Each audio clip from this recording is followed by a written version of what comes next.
El nacimiento del tigre dominante.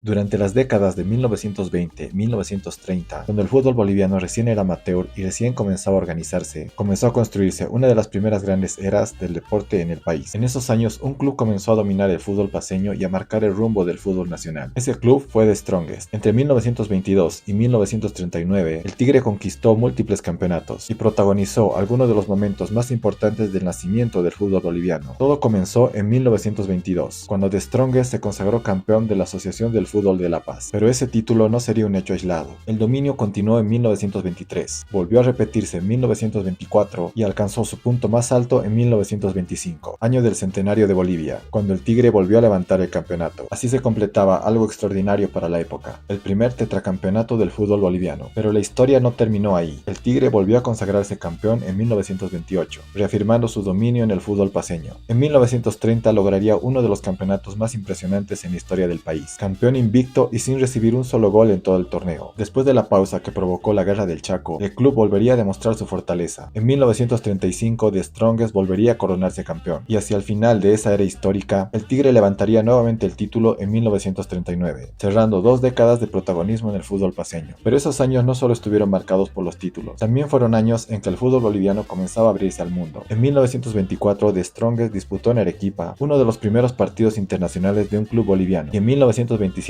jugó uno de los primeros encuentros internacionales en suelo boliviano frente a Unión Coquimbo de Chile. Por entonces los rivales del Tigre eran los clubes Colegio Militar y Universitario, pero en 1925 nació un nuevo club en La Paz, que con el tiempo se convertiría en su gran rival histórico. El clásico paceño empezaba a tomar forma, y uno de los momentos más importantes de la época llegaría el 16 de enero de 1930. Ese día se inauguraba el histórico estadio Hernando Siles. En el partido inaugural, The Strongest venció a Universitario 4-1, y el Tigre marcó el primer gol de la historia en el estadio. Ese mismo año el Tigre lograría otro hito histórico. Se consagró campeón invicto y sin recibir goles, bajo la dirección del entrenador Ulises Saucedo. Gracias a ese rendimiento, varios jugadores stronguistas fueron convocados a la selección boliviana, que participó en la primera Copa Mundial de Fútbol en 1930. Fue una época en la que se empezó a construir la identidad del Tigre, una identidad basada en carácter, liderazgo y dominio dentro de la cancha. Y en medio de esa era histórica también surgió una de las figuras más importantes, Eduardo Reyes Ortiz, conocido como el Chato, un jugador talentoso de gran técnica y carácter, que se convirtió en una de las figuras del Tigre en esos años. Fue parte de la generación que dominó el fútbol paceño, representó al país en el Mundial de 1930, y como muchos stronguistas de su tiempo, también fue a defender a Bolivia durante la Guerra del Chaco. Un futbolista que no solo dejó su huella en la cancha, sino también en la historia del país. Pero la historia de Eduardo Reyes Ortiz merece ser contada a detalle.